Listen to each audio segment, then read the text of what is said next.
તોડીને બહાર ફેંકી દેવામાં આવી ત્યારે આ ઘટનાના વિરોધમાં અમદાવાદના ગિરધરનગર ખાતે મીટિંગ યોજાઈ।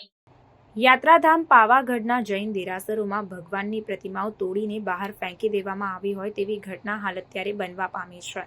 ત્યારે આપને જણાવી દઉં કે ભગવાનની પ્રતિમાઓ તોડીને બહાર ફેંકી દેવાના પ્રકરણમાં જૈન અગ્રણીઓ યુવાનોએ જાગો જૈનો જાગોના મેસેજ સોશિયલ મીડિયામાં ફરતા કર્યા હતા અને મૂર્તિ તોડી પાડવાની ઘટનાને લઈને સમગ્ર જૈન સમાજમાં ભારે રોષ જોવા મળી રહ્યો છે। ત્યારે આ ઘટનાના વિરોધમાં અમદાવાદના ગિરધરનગરમાં મીટિંગ યોજવામાં આવી અને આ સમગ્ર ઘટનાનો વિરોધ દર્શાવવામાં આવ્યો। કલેક્ટર પોતે પાવાગઢમાં આવી રહ્યા છે એસપી અને હલોલ સંઘના 5 થી 6 માણસો ઉપર ગયા છે।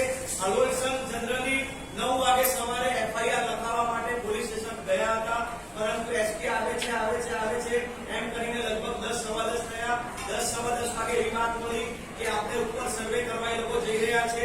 ત્યારબાદ અમને લાગશે કે ત્યાં આ રીતનું બધું વસ્તુ થઈ છે, કેમ કે હજી સુધી ગઈકાલે આપણે સોશિયલ મીડિયા પર જોયું કે આ રીતની મૂર્તિ ખંડિત થઈ છે, આ થઈ છે, તે થઈ છે।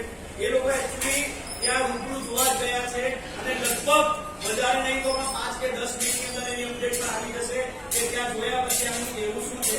કદાચ એવું બની પણ શકે કે 10 મિનિટમાં એવું અપડેટ પણ આવી જાય કે આ જે મૂર્તિઓ ખંડિત કરવામાં આવી છે એ પાછી એની જગ્યાએ પુનઃસ્થાપિત કરવામાં પણ આવે અને એનું લગભગ 10 મિનિટમાં એની અપડેટ આવી જશે। પણ હલોલ સંઘના પણ લગભગ 1000 બહેનો ભાઈઓ અને નાના દીકરાઓ પણ આ તકે ત્યાં હાજર છે અને કલેક્ટર સાથે જનરલી કદાચ હમણાં મીટિંગ ચાલુ થશે। મેસેજ છે જો વધારે મને બરાબર છે હજુ સુધી એ જાહેરાત કરીને લગભગ 6 થી 7 વર્ષ થયા છે, નથી કોઈ પગદંડ નહીં બન્યું। વિચાર ગ્રુપ બોલો 6-7 સાલ में 6-7 किलोमीटर भी नहीं बने, नहीं बने, बराबर है। हाँ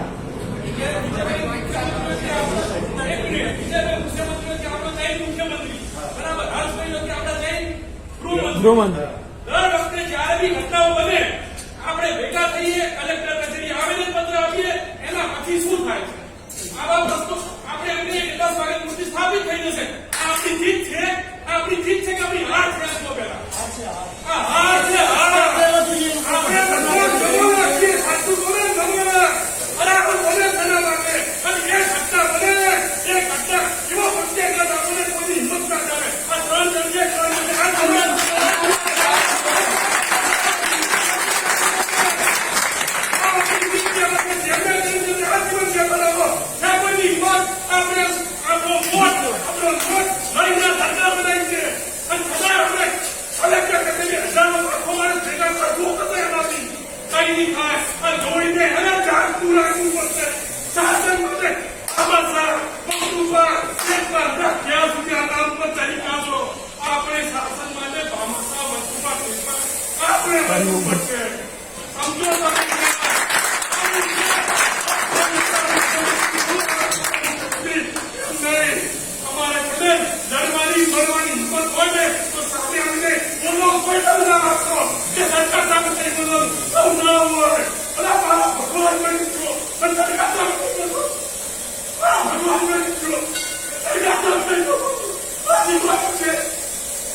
આપણે ચૂપ રહેવાનું, આપણે અહિંસક રહેવાનું,